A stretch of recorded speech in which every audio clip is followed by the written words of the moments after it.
दोस्तों, आपका स्वागत है मेरे YouTube चैनल पर।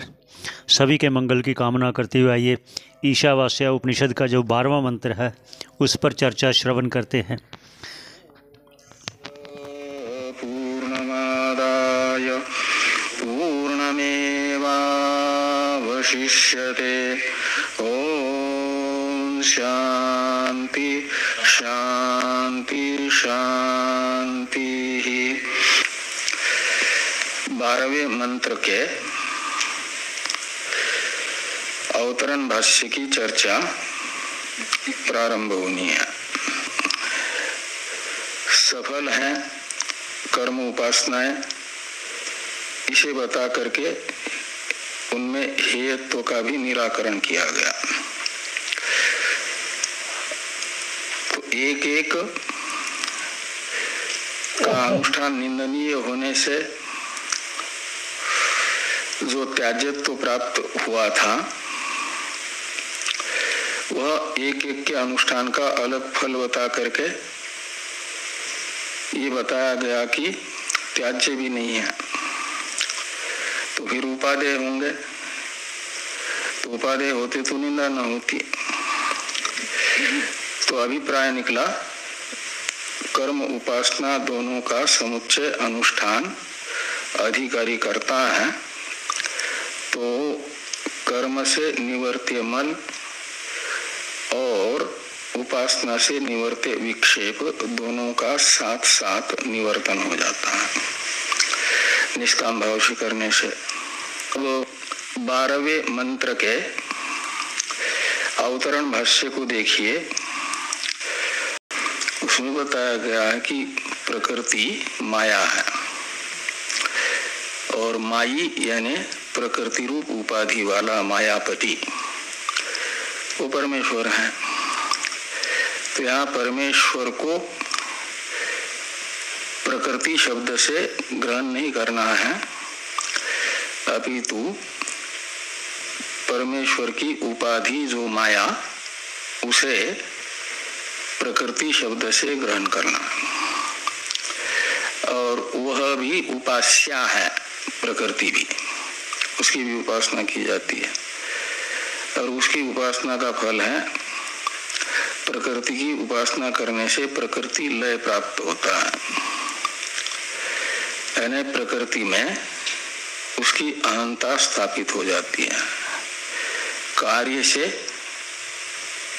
कार्य रूप उपाधि से अहंता का व्यावर्तन हो जाता है और कारण रूप जो उपाधि है, कारण रूप उपाधि है माया, और उस माया में अहंता स्थापित होगी। माया को मैं के रूप में ग्रहण करेगा। जैसे सुसुप्ति अवस्था में अहंता कहाँ रहती है? सुसुप्ति में जो मन है उसका लय कारण उपाधि जो अविद्या है उसमें लीन हो जाता है ना। तो अविद्या में सुसुप्ति अवस्था में अहंता स्थापित रहती है और वैसी ही जिस साधक की प्रकृति की हो जाता है, प्रकृति की उपासना वो करता है साधक, जो उसकी अहंता अपने वेष्टि कार्यक्रम संघात में से तीनों शरीरों से निकल करके जो परमेश्वर की उपाधि है माया उसमें लीन हो जाता है, उसमें स्थापित हो जाती है, तदाकार हो जाती है अहंता। तो जिसकी अहंता जहाँ है उसे तद्रूप माना जाता है। वर्तमान में मनुष्य शरीर में हम लोगों की अहंता है तो हमें मनुष्य कहा जाता है। जिसकी जहाँ अहंता है वह वही है।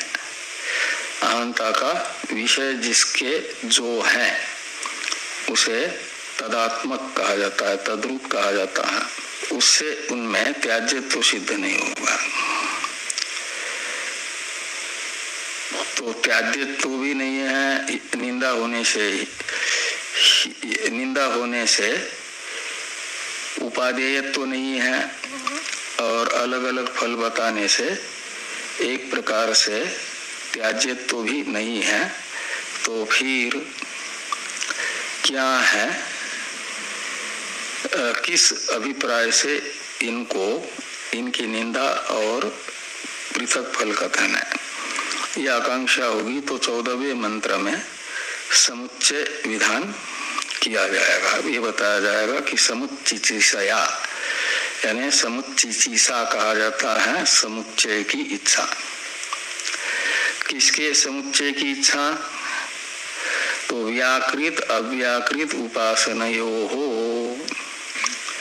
तो व्याकृत उपासना अव्याकृत उपासना। तो व्याकृत कहा जाता है कार्य को, और यहाँ व्याकृत शब्द से लेना कार्य उपाधि ब्रह्म हिरण्यगर्भ को, और अव्याकृत शब्द से लेना परमेश्वर की उपाधि जो माया है उसे। अव्याकृत शब्द का अर्थ निकलेगा।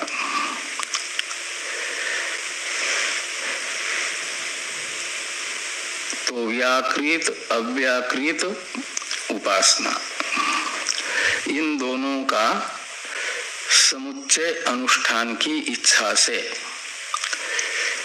प्रत्येकम निंदा उच्यते। केवल व्याकृत की उपासना की और केवल अव्याकृत की उपासना की निंदा बताई जा रही है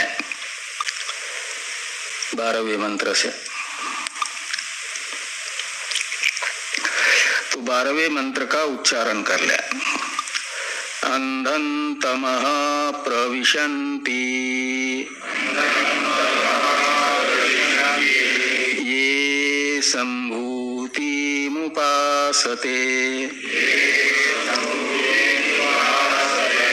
ततो भूय इव ते तमो य उ सम्भूत्याग्रताः।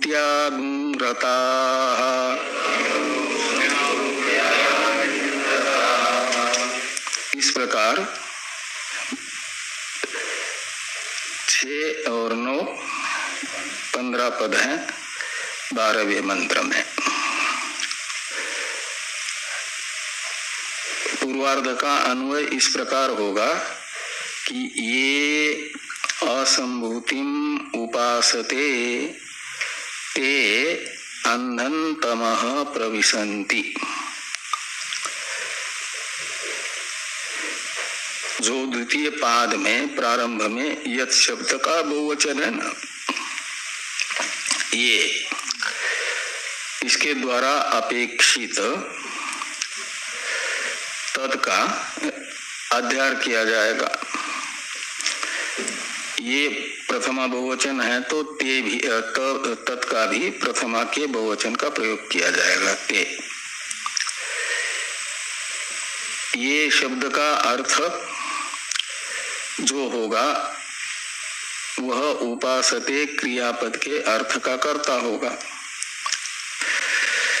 और ते शब्द से उसी का ग्रहण किया जाएगा जिसका ये शब्द से ग्रहण किया जा रहा है, उपासना के कर्ता का, उपासक का।